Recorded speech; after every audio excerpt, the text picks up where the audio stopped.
Comment bien faire sa libation en Europe pour ceux qui ne sont pas en Afrique et qui aimeraient faire leur libation comme s'ils étaient en Afrique? Cette question est revenue plusieurs fois dans les commentaires, que ce soit sur TikTok, Facebook, YouTube, sur mes différentes pages. Plusieurs me demandaient comment faire une bonne libation étant en Europe, comme si on était en Afrique. Alors là, vous allez voir l'arbre de paix. Là, comme vous voyez là, je viens de faire ma libation. La terre est encore mouillée.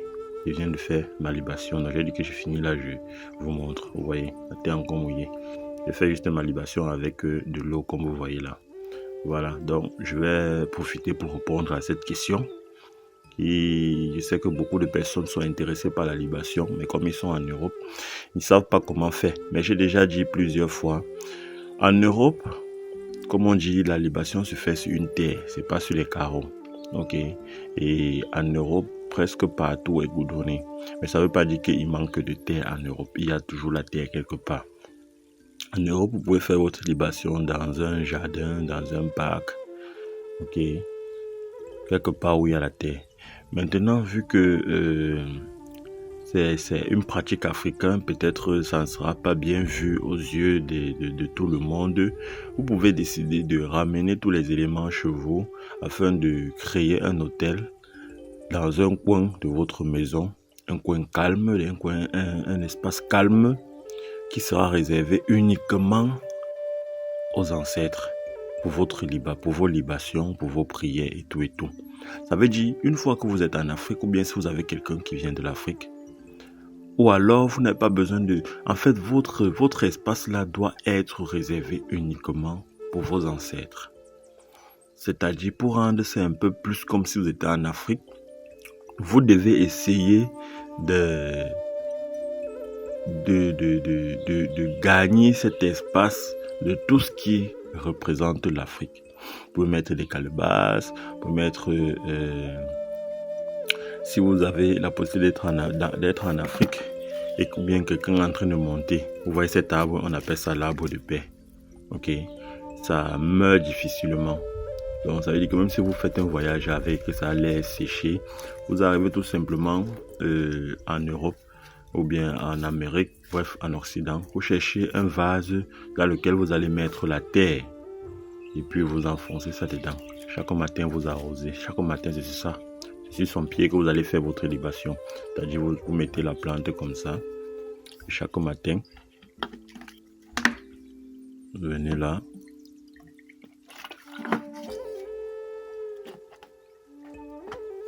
Chaque matin, vous venez là, vous arrosez.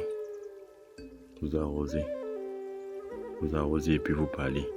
C'est-à-dire vous cherchez un vase soit transparent pour ne pas avoir inondation dans votre perforé, pour ne pas avoir de l'inondation dans votre maison. Ça veut dire que vous déposez un vase, vous mettez la terre à l'intérieur, le vase doit être perforé.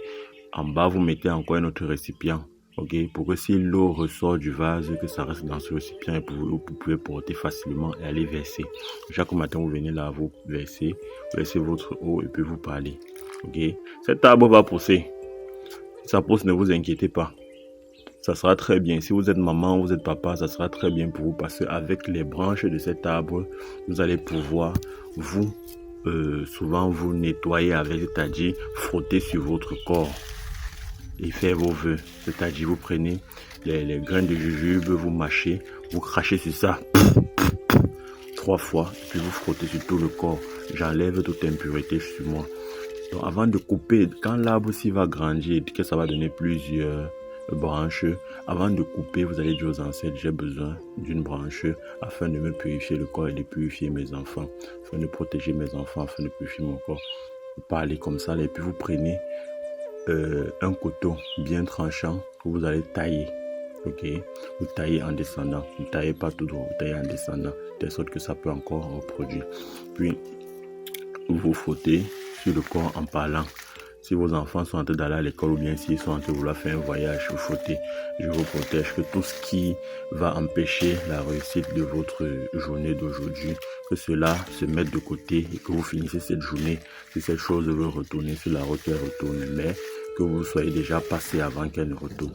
Avant qu'elle ne retourne. Donc vous pouvez parler comme ça votre langue. Ayant mâché le jujube et craché sur ça, vous pouvez purifier votre enfant avec. Ok. Là, c'est une parenthèse. Donc ici, là, on se concentre sur la libation.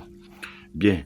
Sur votre autel de libation, on va y retrouver, si vous avez les cloches. Ok. Si vous avez... quand vous faites souvent des consultations en Afrique, on a souvent une flûte sous forme de tuyau. Qu'à l'intérieur, on souffle souvent. Ok. Là, c'est pour convoquer les génies, convoquer les ancêtres. Vous pouvez avoir ça. C'est-à-dire, avant de commencer votre libation, vous pouvez souffler dans ça d'abord. Ok. Pour attirer l'attention des génies. Et j'ai toujours dit, quand vous faites la libation, vous devez être sûr que vous convoquez les bons esprits. C'est-à-dire, lorsque vous commencez. Parce que quand vous convoquez les ancêtres, ce sont les esprits de vos ancêtres. C'est pas comme si ce sont vos ancêtres qui vont venir là, ce sont leurs esprits. Eux, ils sont déjà réincarnés quelque part. Ok. Ce n'est pas l'âme de quelqu'un que vous convoquez, c'est son esprit, c'est son énergie que vous convoquez. Parce que quelqu'un m'a demandé que, mais quand vous parlez de réincarnation et après vous parlez des ancêtres, ça veut dire quoi? L'âme se réincarne, mais l'énergie ne se réincarne pas. D'accord? On peut être bon dans la vie antérieure, on se réincarne, on devient mauvais. Ça prouve que l'énergie ne se réincarne pas. Parce que si l'énergie se réincarnait, on devait toujours avoir la même énergie et être toujours positif. Maintenant, on peut se réincarner, avoir la même énergie dans la vie passée. Mais ce n'est pas cette énergie-là qu'on a laissée avant de partir. Elle peut être plus meilleure ou bien moins meilleure. D'accord? Donc, lorsqu'on dit qu'on fait on convoque les ancêtres, c'est l'énergie de l'ancêtre qu'on convoque, qui est resté dans ce monde, qui nous suit partout où nous allons. Okay?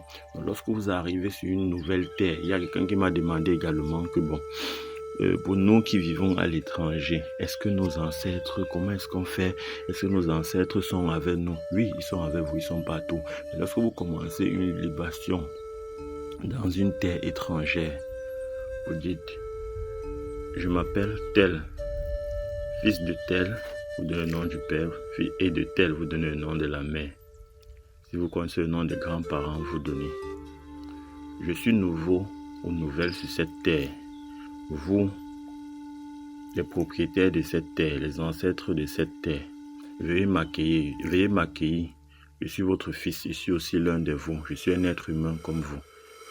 Protégez-moi. Je demande la permission de séjourner sur vos terres. Et je demande l'harmonie entre vous et les miens. Je demande l'harmonie, écoutez-moi très bien. Je demande l'harmonie entre vous et les miens. Donc vous les mettez déjà en relation avec vos ancêtres. Pas que vous allez commencer la libation sur une terre étrangère et puis vous valorisez seulement vos ancêtres. Ça ne va pas marcher. Une fois que vous avez fait cela et que vous les avez mis en contact, vous dites maintenant, je fais appel ici à mes ancêtres méritants. Ceux dont je connais, vous citez les noms. Et ceux que je ne connais pas et qui me connaissent via notre ADN. Vous prononcez. Je vous appelle ici aujourd'hui parce que je veux vous montrer ma reconnaissance. C'est très important de commencer la libation toujours par une reconnaissance parce que les ancêtres en font toujours. Ils font beaucoup de choses dans nos vies dont on ne connaît pas. Ok? On ne connaît pas, on se dit qu'ils ne font rien alors qu'ils font. D'accord? Même si vous avez souffert n'importe comment, commencez toujours par une reconnaissance. Je suis reconnaissant pour tout ce que vous avez déjà fait pour moi. Ce que je connais, vous citez. Même ce que je ne connais pas. Tout ce que vous avez fait pour moi et que je connais, vous citez ce que vous connaissez, et même ce que je ne connais pas, je vous dis merci pour cela. Aujourd'hui, j'ai fait cette libation parce que vous dites maintenant ce que vous voulez. Voilà. Une fois que vous avez dit tout ce que vous voulez, s'il y a le jujube, vous lancez le jujube là en bas. S'il y a la cola, vous lancez la cola. S'il y a le vin, vous versez le vin. Sachez qu'on fait la libation avec l'eau. Quelqu'un m'a demandé qu'on fait seulement la libation avec l'eau. Non. On peut faire la libation avec l'eau, avec le vin, le whisky, même le miel. D'accord? Une fois que vous avez fait ça, vous versez. Puis vous pouvez faire un mets traditionnel de votre village, un mets traditionnel, peu importe. La dernière fois, j'avais dit que vous pouvez faire le gâteau de maïs. Mais là, peu importe, c'est pas obligé. Vous voulez que ce soit un mets traditionnel, parce qu'il y a d'autres villages qui ne connaissent pas le gâteau maïs. Donc, vous faites votre mets traditionnel, vous versez là. Si c'est dans un jardin, vous versez là. Si c'est sur votre hôtel que vous avez fait dans votre maison, dans un espace de votre maison, vous versez. Et plus tard, vous allez venir peut-être 3 jours après, vous ramassez ça, vous partez jeter. D'accord? Quand on dit donner la nourriture, beaucoup vont penser que comme ils vont donner, le matin, ils vont se lever, ils vont plus voir que les ancêtres ont mangé. Non, c'est spirituel. Ok? C'est spirituel. Tout est spirituel. Même la nourriture que vous donnez là, ça a son côté spirituel. Et c'est le côté spirituel là que les ancêtres mangent. Côté physique là, tu vas venir récupérer, jeter. Mais ce que tu donnais, ils ont réussi. Ils ont reçu ça. Ok? Tu fais un mets traditionnel, tu verses là. Et quoi d'autre? Tu peux verser les bonbons. Ah, donc, sur l'hôtel là, il doit avoir, pour te sentir comme tu étais en Afrique, donc mettre les ancêtres mettre les ancêtres à l'aise, comme si tu étais en Afrique. Ça veut dire que ton hôtel doit contenir les éléments qui viennent directement de l'Afrique. Ok? Même si vous avez acheté ça là-bas, que ce sont des choses vraiment naturelles, pas des choses qu'on a fabriquées, pas des choses artificielles. Il doit toujours avoir les jujubes sur ton hôtel que tu as créé à la maison. Il doit toujours avoir la cola. Il doit toujours avoir l'huile rouge. Il doit toujours avoir le sel. Il doit avoir des coris. Hein? Il doit avoir des coris. Il doit avoir des cloches, des tambours. Voilà. Donc, j'espère que je n'ai rien oublié. Si j'ai manqué quelque chose ou bien j'ai pas répondu à une question, vous posez dans les commentaires et je ferai encore une autre vidéo. Ok? Je vais pas me fatiguer pour ça. Et je vous ai dit, la spiritualité, un homme spirituel doit, parce que c'est pas seulement la libation, vous pouvez faire la libation, rien ne marche dans votre vie. Parce que vous avez des blocages. Soit ces mêmes ancêtres vous ont bloqué pour vous préparer à un avenir meilleur et vous allez commencer à accuser peut-être un ennemi qui n'y est pour rien. Soit vous êtes vraiment bloqué par un ennemi. Mais maintenant, pour se rassurer, il faut une consultation. Pourquoi il dit qu'un homme spirituel doit toujours faire ses consultations au moins 2 fois par mois. C'est-à-dire, au début du mois, comme ça, il fait une consultation. Et au milieu du mois, il fait également une consultation pour se rassurer s'il va bien terminer le mois. Voilà, bref, pour tout savoir. Ça, c'est un peu comme une visite médicale, c'est-à-dire un bilan de santé spirituelle. Ok, vous devez toujours faire un bilan de santé spirituelle chaque mois. Même juste pour savoir si vous êtes réellement en harmonie avec les ancêtres. Parce que beaucoup aujourd'hui ne réussissent pas parce qu'ils ne sont pas en harmonie avec les ancêtres et par conséquent, ils ne sont pas en harmonie avec la nature. Tant que vous n'êtes pas en harmonie avec ces 2 choses-là, il y a plusieurs. Mais ces 2 choses-là, lorsque vous n'êtes pas en harmonie avec ça, vous ne pouvez pas réussir.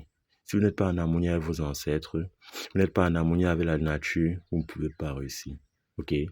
Parce que ce sont vos ancêtres qui vous permettent de mieux vous en sortir dans la nature. D'accord? Donc, si vous n'êtes pas en harmonie avec vos ancêtres, ils vont tout vous bloquer dans la nature. Ok? Et si vous n'êtes pas en harmonie avec la nature, même si vous utilisez n'importe quoi dans la nature pour faire vos travaux, ça ne va pas marcher. Et vous serez toujours bloqué. Donc, pour réussir, pour avancer sereinement et réussir votre vie, rassurez-vous que vous êtes en harmonie avec les ancêtres et la nature. D'accord? Vous allez voir comme votre vie sera facile. Et même si après ça, il y a des blocages, sachez que j'ai déjà fait une vidéo où je vous explique que parfois vous êtes bloqué, pas parce que vous avez des ennemis, mais parce que les ancêtres savent que vous êtes en train de vouloir entrer dans une étape de votre vie très importante. Alors pour réussir cette étape-là, ils vont d'abord créer des blocages autour de vous, chasser des personnes autour de vous, les gens vont vous haïr et tout. Mais c'est dans le but de mieux vous préparer parce que si ces gens-là restent autour de vous, ils vont vous déconcentrer, vous n'allez pas réussir cette étape. Donc ils vont vous éloigner de tout le monde, créer des blocages, vous serez vraiment, comment dire, désespéré vous allez déprimer, vous allez même vouloir déprimer, et d'un seul coup, bam, ils vont sortir le grand jeu.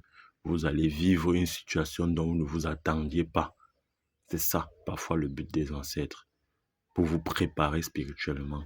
Donc, c'est-à-dire, ils vous renferment, ils vous isolent pour que vous appreniez à mieux vous connaître. Et parfois, il ne faut pas toujours attendre que ce sont les ancêtres qui vous bloquent. Parfois, il faut également vous retirer dans un coin, vous isoler complètement.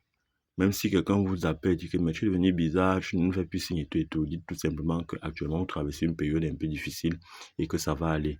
Vous vous retirez, vous prenez un peu de temps pour vous, vous allez mieux vous connaître et vous allez savoir ce que vous êtes capable à faire, ce que vous êtes prêt à faire. Et après, maintenant, quand vous allez sortir de ce coin-là, de cette isolation-là, vous allez pouvoir faire certaines choses que vous ne parvenez pas à faire. Ok. Parfois, on n'arrive pas à faire certaines choses parce qu'on est étouffé par notre entourage.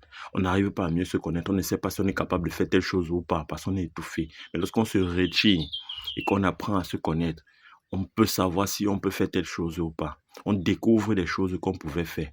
D'accord? Donc, lorsque vous ne parvenez pas à vous retirer vous-même, à vous isoler vous-même, les ancêtres le font à votre place et vous pensez que ce sont des ennemis qui vous ont attaqué, qui vous ont bloqué. Non. C'est pour ça qu'il est très important de faire des consultations pour se rassurer de ce qu'il va et qui ne va pas. Voilà, ok. Donc, ensemble, on a fait la libation. S'il y a quelque chose que vous n'avez pas compris, vous posez les questions. Voilà. Là, je clôture ma libation.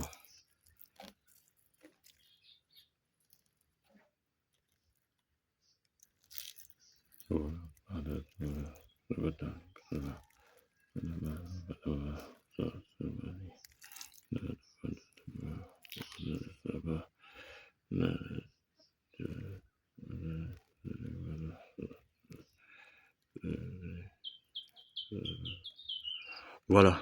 Là, j'ai clôturé ma libation en direct avec vous. Ok. Ce que je viens de faire là, c'est j'ai dit quelque chose, ok, que vous n'avez certainement pas compris. Je l'ai fait en patois. Et parfois même, c'est très bien de faire la libation en patois. Si vous pouvez faire votre libation en patois, c'est très bien.